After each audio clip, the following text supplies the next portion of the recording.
With over 1 million professional members, the Internet Marketing Association is a force to be reckoned with. This is I Am a Leader, the official podcast of the world's largest association of Internet marketers. Join Dominic Sirianni, CMO, as he sits down with inspirational leaders, delves into the research lab, shares career opportunities from IMA partners like Microsoft, Oracle, and Adobe, and gives you the insights you need to perform at your best. Here's your host, Dominic Sirianni.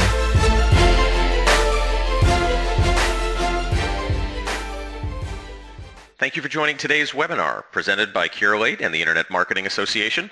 To kick us off, I'd like to introduce Mr. Sinan Kanatsis, the IMA's founder and chairman. Sinan?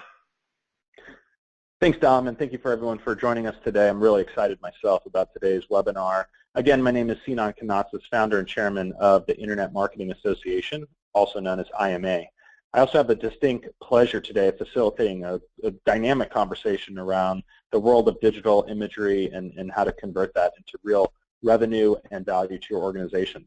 By way of background, the IMA is one of the world's largest professional business associations with over 1.3 million members, 1,000 members of our International Executive Council, 500 members of our Women Leaders Group, and more than 200 groups formed in cities all around the world. Our members and practitioners of the latest technologies and techniques are using those techniques to drive engagement and revenue from digital imagery. In September, we'll embark on our Impact 16 conference in Las Vegas. This is our 7th in a row, expecting 1,000 professionals from all over the world to talk about topics like digital imagery. Business leaders across multiple industries will be engaged in continued discussions around topics like these. It's my pleasure to share the speakers panel with Curalate Senior Success Manager, Maddie Edenheim. Maddie helps businesses maximize the return on their images by growing communities and driving commerce. We're joined by IMA Internet Marketer of the Year, Mr. Christoph Trappe, one of the most respected and world leaders on content marketing. He's the author of Get Real, Telling Authentic Stories for Long-Term Success, and is the founder of AuthenticStorytelling.net. Last year, Curalate commissioned the IMA to conduct a survey of the state of visual marketing and commerce. We found that 77% of marketers agree that there is increasing pressure to show return on investment on visual content, but they're struggling to do so. Only 7% of marketers reported that they feel their visual content strategy is very successfully supporting their overarching marketing goals. With over 70 billion photos shared per day, and 52% of marketers planning to increase their use of Instagram in the coming year, brands have to stay innovative and strategize in order to achieve real results. Take a look at the stats you see here. Most brands want to engage existing customers and build their brand following with their visual content. And as engagement levels increase, we know the feeling is mutual. But once an organization has spent money on these endeavors, they're seeing a disconnect. Whether it's a lack of scalable technology to understand and manage visual media, or a lack of communication between teams on what's working, the insights from these investments are an untapped resource due to lack of visibility. Instagram is an effective content marketing platform to not only meet revenue goals and engage consumers, but to measure the results of those efforts. If you have a strong creative strategy, you can transform Instagram to be an effective content marketing platform by leveraging their impressive user base. With more than 400 million monthly users, it's a no-brainer. This is where brands should be. We're going to outline 7 distinct ways you can do all this and more. So let's have Maddie and Christoph share with us 7 ways to monetize content specifically by using images on Instagram. Maddie, I'll turn it over to you. Hi everyone, thrilled to be joining you today. I want to start by talking about the importance of the brand voice, because if you come across too salesy, too fast, your fans won't respond how you want them to. So let's start by taking a look at these 3 images from ASOS Instagram feed. On the left, by featuring user-generated content that's not directly focused on their brand, ASOS cultivates a fun lifestyle aesthetic to balance their product imagery. In the middle, regramming an employee gives users a behind-the-scenes look at the ASOS brand voice and experience, paired with a non-salesy caption. This content allows for the sharing of products, as well as a sense of approachability and intrigue for their followers. And on the right, keep it fun. You won't find any product callouts, prices, or call to actions in this content. ASOS once again brings in user-generated content. In this image, they take an influencer's image of an ASOS jacket embellished with personal touches. Because of this combination of personal touches without it being too salesy, users are both compelled to shop for this jacket as well as give the brand a nod for celebrating fans and their unique take on their products. As a good rule of thumb, use Instagram like how your fans use Instagram and how you like to use Instagram yourself. Engage with them through comments and like their photos. Here's a tip.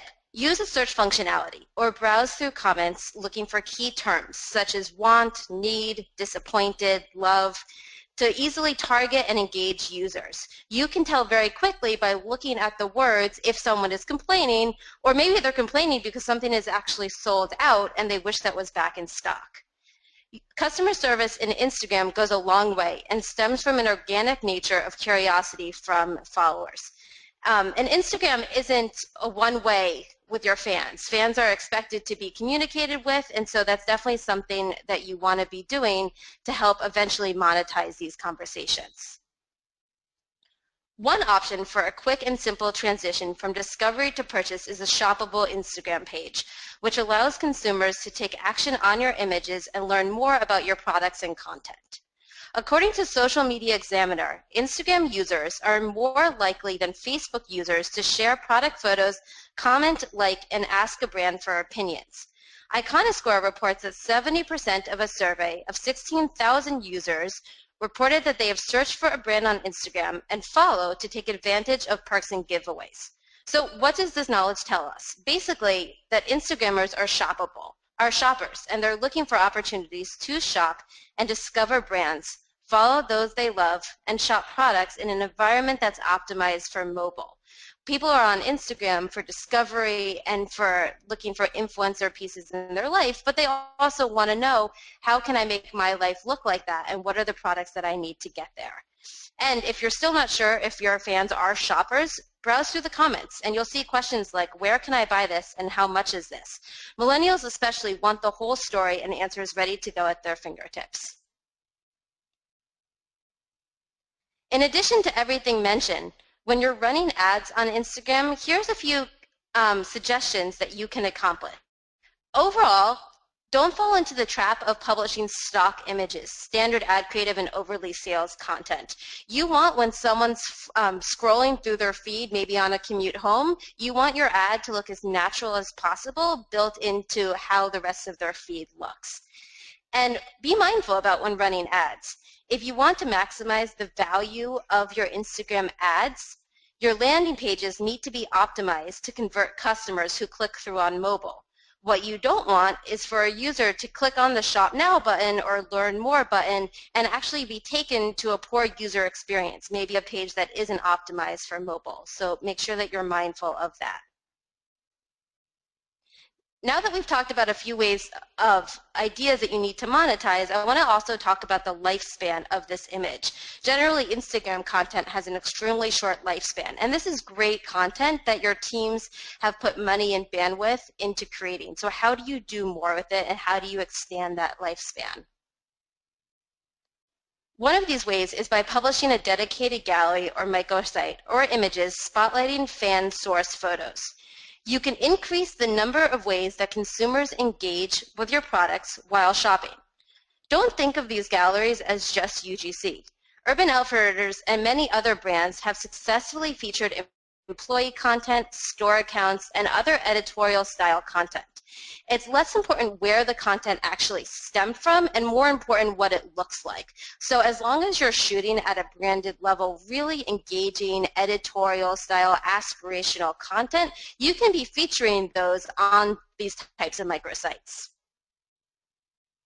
Data also shows that when brands swap traditional stock photos with Instagram images, whether from the brand or an Instagram user, they see higher clicks and conversions. So exactly what I was just referring to above. This tactic is also smart for budgeting. So your team is spending all this time and money in creating content, so why not expand its lifespan by cross-promoting it?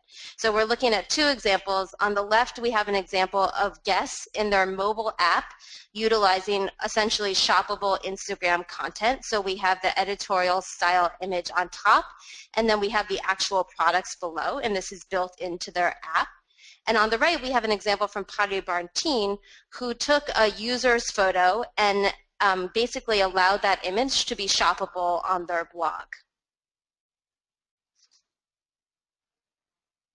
By including email capture in your shoppable Instagram gallery, you open up the opportunity for increased communication and engagement, even if a user simply discovered your page via their discovery feed without being a follower first.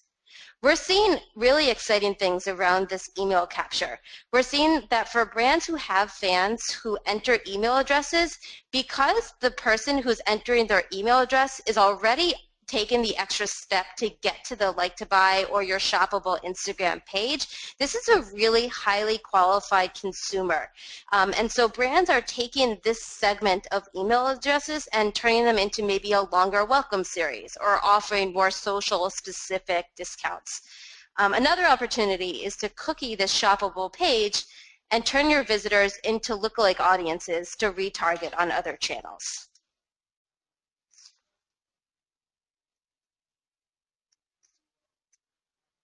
So I want to go over a few takeaways from what we've talked about so far.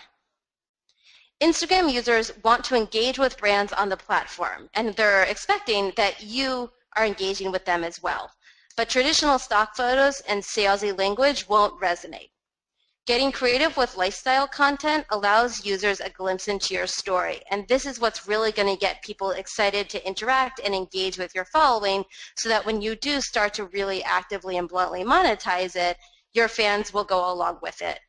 You also want to capitalize on this growing user base. So if you have 50,000 followers just sitting there not clicking out, but your KPIs are for driving traffic and driving sales, what are some easy ways that you can go about doing this? And a shoppable gallery is one of them. Yep, great stuff. If I can jump in there, if you just go back one screen. Sorry, I didn't hop in quick enough. So really great content there, and good to hear about not being salesy, right? People relate to authentic content, authentic voices. The biggest takeaway really from the digital marketing perspective and even content marketing, even though Instagram has millions and millions of users, it's still a little bit in its infancy compared to other networks. So if you look at Facebook, everybody is now on Facebook. All the marketers have flocked to Facebook. And Instagram is still a little bit behind. So everybody, if you can hop on the Instagram wagon today, it actually can help build your brand, and especially using some of these things. And some of the other things mentioned, user-generated content.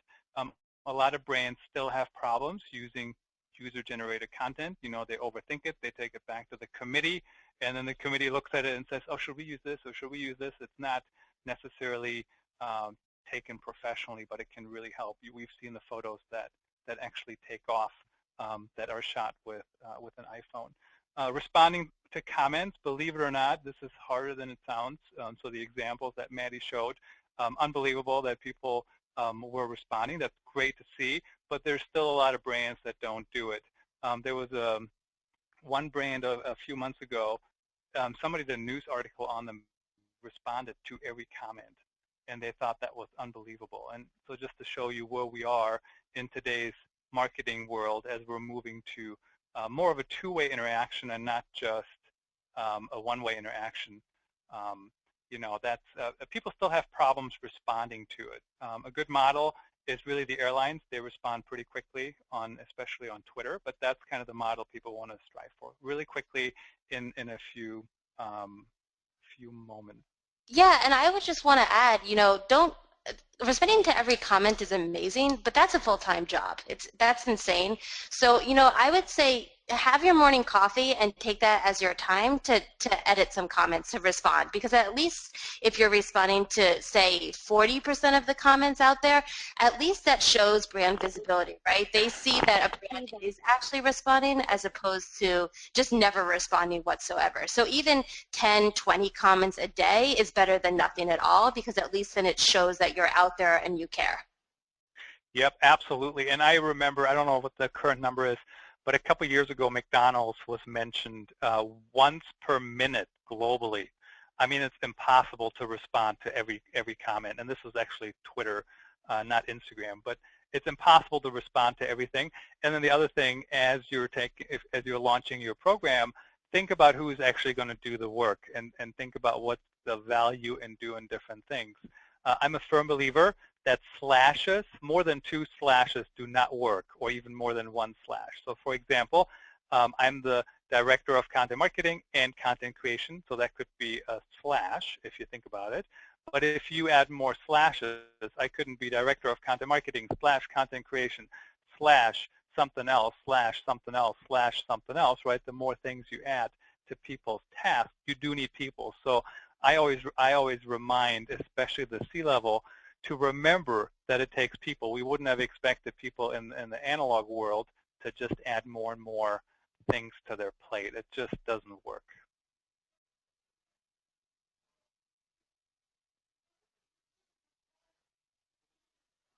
Great. I think time for questions, right? Great. Well, thank you, and great list of actionables. And thank you to the team at Curalate for sharing your expertise, and Christoph for adding your real-world examples. So, you know, looking at some of the Q&A that's coming in, there's a number of questions that we'll just kind of throw out there, and maybe Maddie and Christoph, you guys can you know, go as you feel your domain expertise can address. One of the questions is, as a marketing agency, would it be beneficial to have a personal Instagram account? Would this benefit the agency?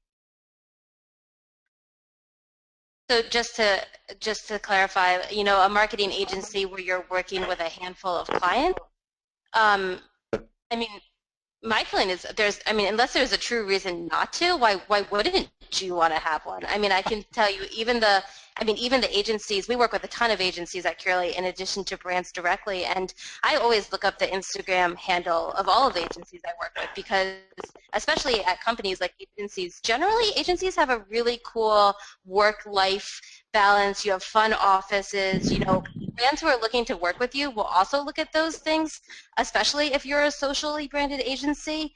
So any kind of behind the scenes, any showcasing brands. I mean, Curalate has an amazing Instagram feed, and you know, we showcase brands, we showcase behind the scenes, what we're working on. So I can't think of any reason why you wouldn't want to have a feed. Yeah, I mean, absolutely. I mean, if you're going to do social media for somebody else and you don't even do it for yourself, good luck getting hired by me. I totally agree with that. The other thing too, this is actually an Instagram disease, and I know a lot of people have done it correctly, but since Instagram came after a lot of other networks, so if you look at people's like Facebook page and then Twitter handle, and the LinkedIn sometimes is different, but a lot of times the different handles don't match. So I always find it great when people, you know, like if there's C-Trappe, like I should be C-Trappe across all networks, and I am, except on Instagram, because I accidentally signed up for an account. I don't remember how to reset the password, you know, and now I'm Christoph Trappe, which of course nobody remembers on Instagram. So people should use it, agencies should use it, and then even if you're not going to use it today, at least register your account, you know, and get started.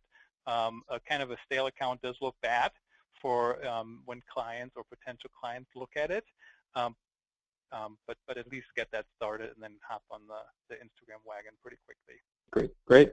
So let's see here. Marie asks, Christoph, you do a lot of blogging, and I see you share a lot of images. How do you decide what or when to share an image? Yeah, great question. Thank you for asking. So I actually feel a lot of times that I don't share enough images. I had a client one time ask me, Christoph, you don't share a lot of images. How come? And it goes really in spurts. So when they were looking, I was not sharing a lot of images. But then currently, I do have a lot of images I'm sharing with my articles. So my rule of thumb is I will not use stock art. I will not buy anything. I will, you know, nothing like that.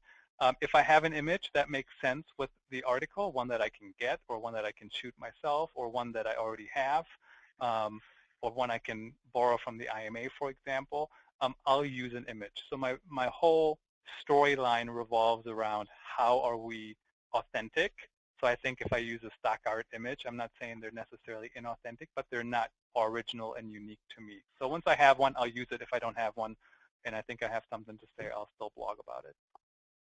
Reminder to all of our attendees, show several that are on right now, please use the Q&A module to facilitate questions to either Christoph or Maddie. Another question from Sam. Maddie, I've attended a few Curalate webinars. What are the common themes you guys recommend across all visual social platforms like Instagram, Snapchat, and even Twitter?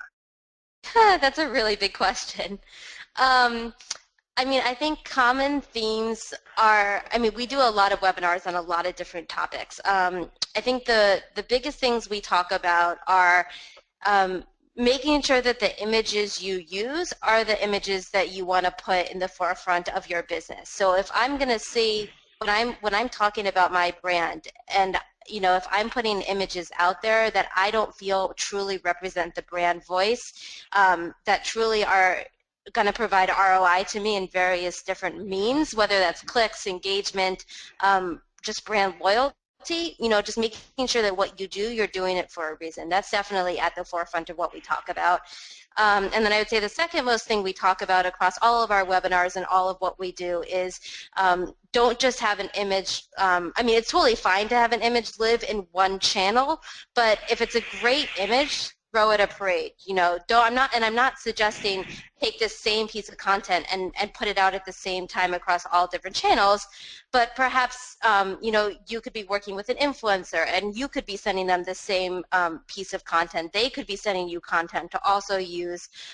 You could be putting this content on an Instagram roundup on a blog, you know, so how can you not just take one static image and have it live as an image, because your goal is to actually have this image work as hard as it can for you. And so making sure that you're optimizing in the most way possible around soaking out everything you can from that one image. I would say that that's at the core of everything we do. I'm writing that down right now as a quote, Maddie, from you. Throw it a parade. I love it. That is fantastic.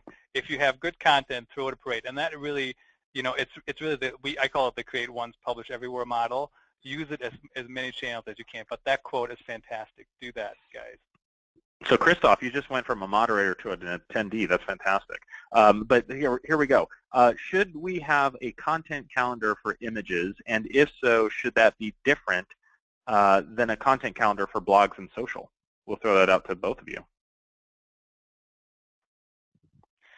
I think content calendars are super helpful. You know, typically when I work with calendars, they're 6 to 8 weeks out. There's always a wiggle room as things are happening. So I think it's good to use for the images that you can actually plan.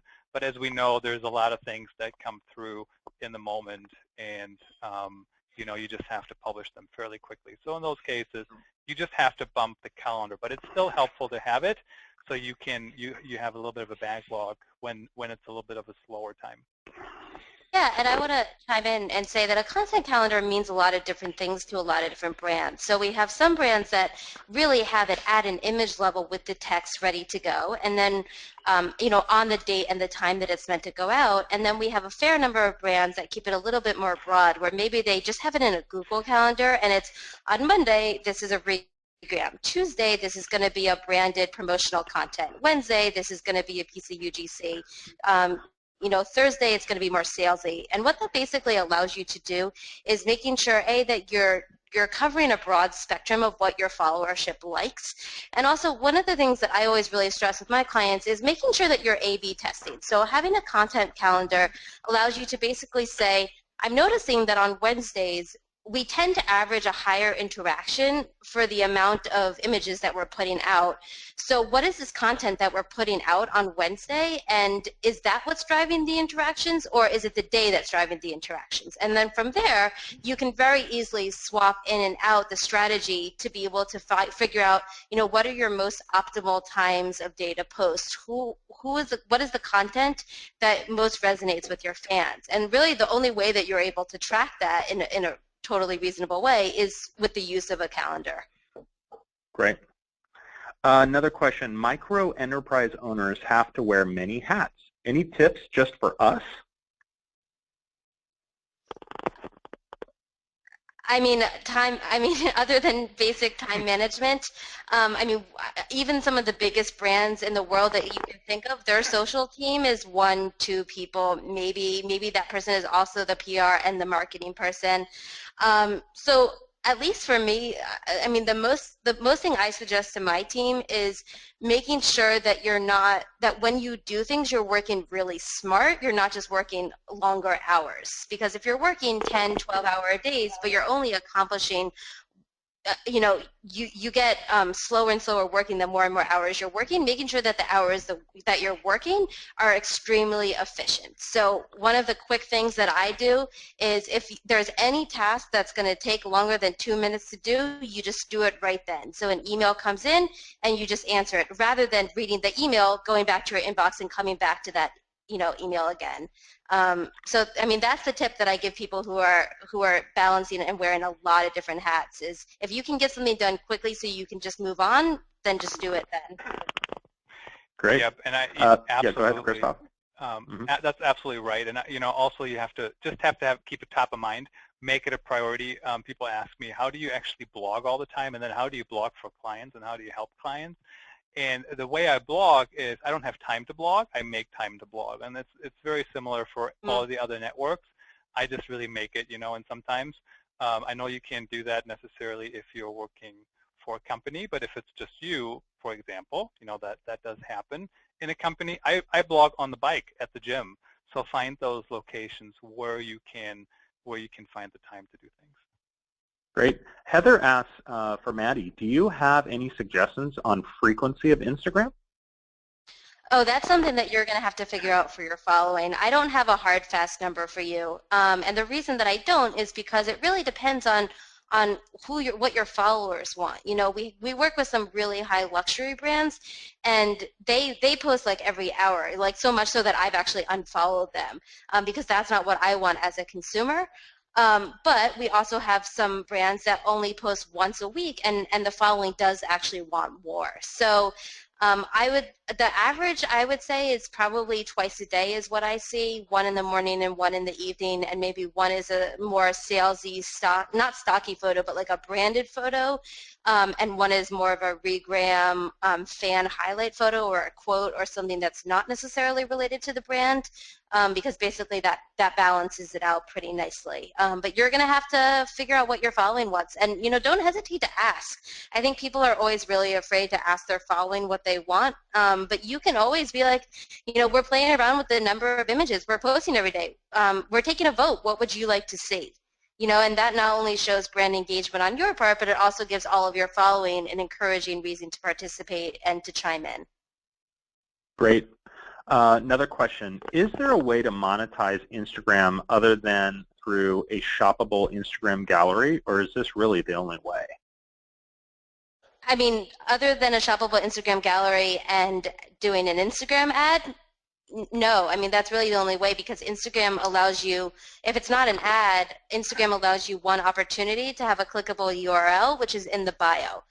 So any sort of bit.lys or anything that you're putting in a caption is not clickable, and you also can't copy and paste that either.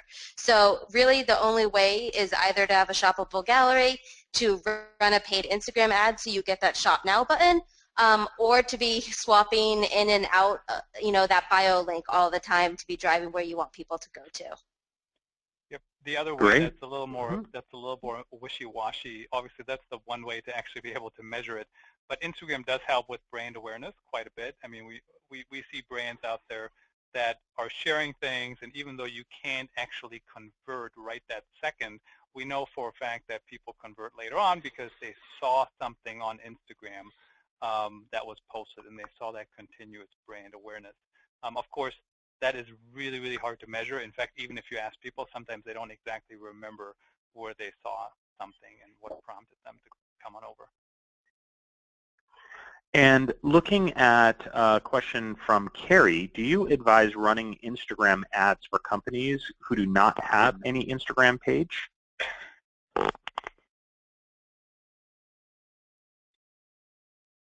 That's a hard question.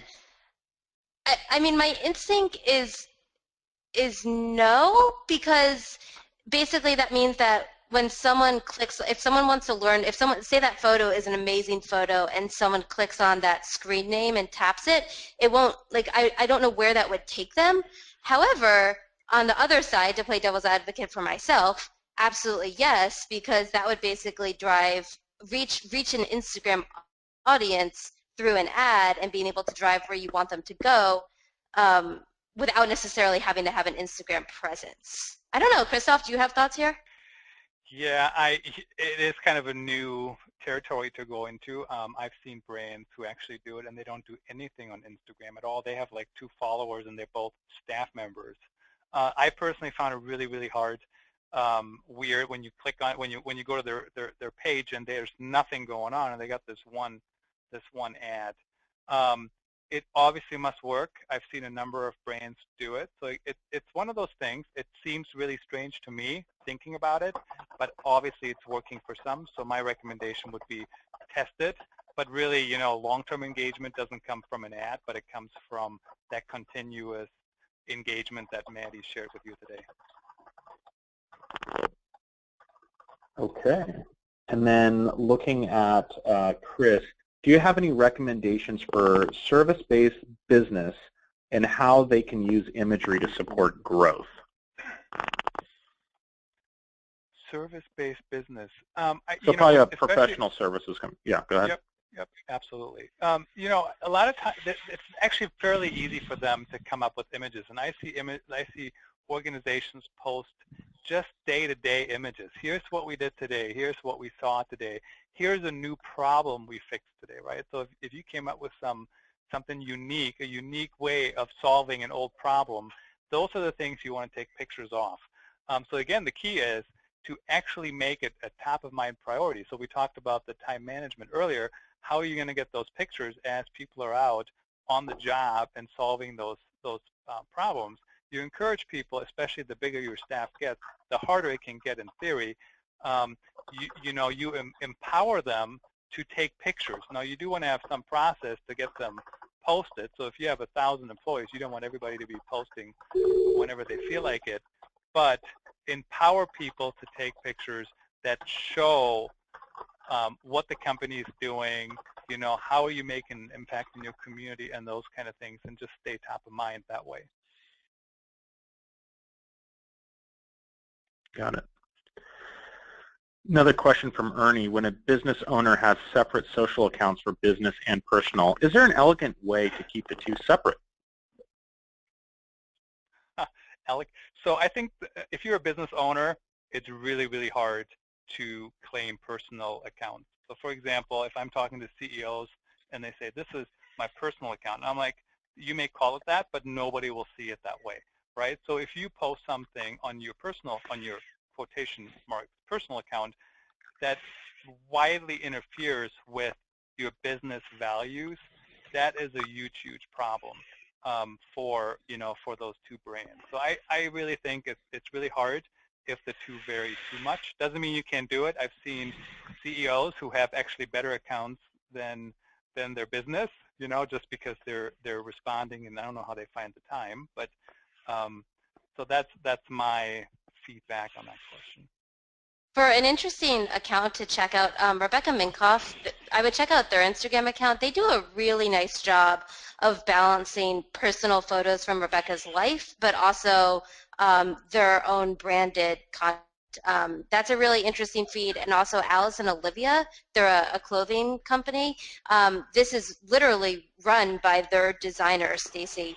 And it's a lot of photos of her doing yoga in her apartment, but it's also a fair amount of branded photos as well. So I think both of those, you know, strike a nice balance of your question. It's a great example, Maddie. I was just on that site for my niece, so totally agree. As it relates to another question, they just keep rolling in. Does Instagram post ads based on a person's interests, or are they random?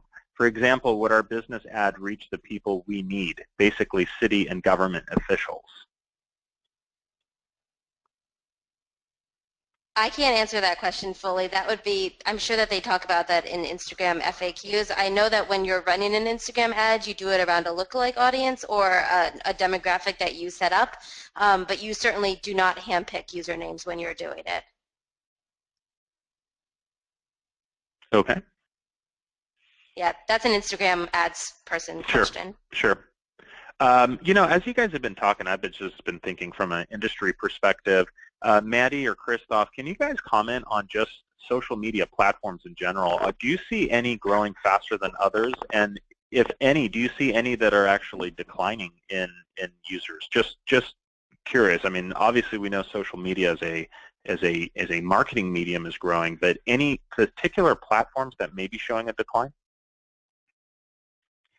It is a fantastic question because we use a graphic that was actually created by Pew in 2014, I think maybe late 2013, which is a long time ago, right, in social media world. And it showed the networks that you should be using, and it was basically Facebook, LinkedIn, Instagram, Twitter, Pinterest. And I don't know if I mentioned LinkedIn, but LinkedIn as well.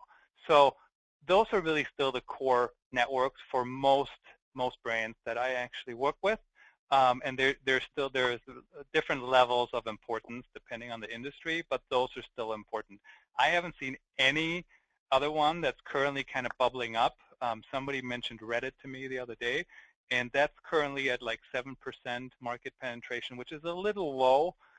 Twitter is like 24%, and usually I wouldn't. Maybe it's not. Maybe it's in the teens, but it's pretty low.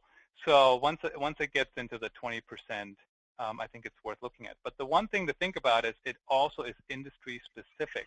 So I don't know. I'll throw it out to the group, see if anybody knows. But who knows how many people a month go on MySpace in 2016? Does anybody know? I have the answer. If you don't, that's fine. 59 million per month go to MySpace, and that's according to Scott Stratton on marketing. And what's interesting about that is nobody even talks about MySpace, right? Unless you're a musician. So if you're a musician, you care about it.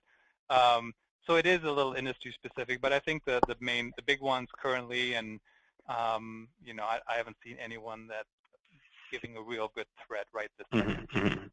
Yeah, and clearly millennial could be a industry, where Snapchat could be a growing platform, which I didn't hear you mention. So, just very interesting observation, but thank you. Maybe one for Maddie, another one from Rune, one of our attendees. When you set up Instagram ads through Facebook, you can use Facebook's targeting tools, which include industry targeting. So I think Rune is actually commenting on one of the questions that were asked, and you had referenced the FAQ. So for our question that came previously, so when you do set up Instagram ads, you can actually use the targeting tools, which include industry targeting. So for those government officials you're trying to penetrate, that allows that narrow targeting for you. Another question from Christine: does Instagram post ads based on a person's interest? So yeah, that's the one for Christine. Sorry about that. So I was just referencing that one. Another one: can you expand on the idea of expanding the lifetime of image content? I feel like I'm always feeding the beast, and that takes so much time. Any comments, Maddie, on the expanding of the lifetime of image content? Yeah, definitely. Because that's what we talk about all the time here at Curalate. So the easiest way to think about this is, what images have I put time into that are giving me return, and what are the easiest ways that I can take that image and repurpose it elsewhere? So some really fast ones would be, we see that this image perform, and again, like, this is different for every vertical and every industry, but maybe for e-com, we see that this image has gotten a lot of great performance. So when I go to your website, and if I'm going to a category page, does that image that I know performs really well, is that first and foremost, is that the hero image on this page? Is it the header of the category page? So that would be an easy way to expand the lifespan for that. Featuring images on blogs is a great way. working with influencers or fans of your brand and sending them content that they can be repurposing on their own platforms as well. So, if you have an image that performed really well, you'd love to get more eyes on it, passing it off to some of your fans and, here's some fresh new content that if you'd like to post, feel free. We're thrilled to have you as a fan. I think a lot of it goes back to the language that you use and the way that you, offer that call to action. So blogs are a huge one, doing any sort of roundups. Our top 10 most liked Instagram photos from the month, that's an easy way of doing it. Another thing we see some brands do is have a board on Pinterest that actually features Instagram content. So I know we mentioned Rebecca Minkoff, but they have like a street style board or if you like hashtag MyRM board on Pinterest, which is a lot of that user-generated content and Instagram content that's being repurposed as Pinterest to drive traffic from there. So definitely not all of it has to be hard and complicated. Some of it is merely what are the other channels I'm on and how can I repurpose this to make it be appropriate for those other channels. I hope that answers the question. Yeah, that was really great, Maddie. Thank you. That was very thorough. Looks like one of our final questions, Chris asks, do you have any recommendations on growth strategies to get additional followers? So any thought on that, Christoph, just in closing? So one of the easiest ways to get more followers on Instagram is, first of all, you need to post content that's relevant to your audience. And then second of all, also reach out to other people who might be of interest to you to follow. So if you follow them, they may follow you back. Some people say that's not a legit tactic. It's not if you overdo it, right? If you're just following and following and following people without any rhyme and reason behind it, that is a little spammy. But if you reach out to, if you connect to people who might actually be of interest to you to follow, that's a good way to build community because it's a two-way street. It's not just a one-way broadcast medium. Awesome. Let's see here. The final question is from Anna, just asking how can we follow Curalate and Christoph and the IMA? So IMA is easy. Just go to imanetwork.org. Christoph and Curalate, can you comment on where Anna can follow you? Sure. Well, Curalate's easy. We're on all the social channels, so we're Curalate on all the social channels, so just follow us there. We have a really great blog. The blog is written by clients, by internal team members, by our marketing team, and that blog has a lot of takeaways. Even some that I've written that are really tangible steps on how to achieve this goal, and here are some ways you can get there. So definitely that's a great place to get more content from us. Awesome. So you can check me out. AuthenticStorytelling.net is my blog. I do post on there probably 2 to 3 times a week. Everything surrounding how do you tell authentic stories. Sometimes it's about Instagram, sometimes it's about another network, but it's always around storytelling. Outstanding. Well, Maddie and Christoph, thank you so much for your time and your domain expertise around this topic of imagery and social. I think this was invaluable for the audience, and we really thank all of our attendees for joining us today. Clearly, we had a lively discussion and shared a lot of valuable information. We welcome you to join us for future webinars and learn more about driving community and commerce using internet marketing. We thank you, and we'll be following up with you shortly. Thank you. Ready to join the Internet Marketing Association? Membership is free at imanetwork.org/podcast. It takes less than 1 minute to gain access to research, education, and opportunities to move your career forward. Already a member? We'd love to hear your story. Introduce yourself at podcast@imanetwork.org for a chance to be featured on the show. Thanks for listening, and we'll talk to you next time on I Am a Leader.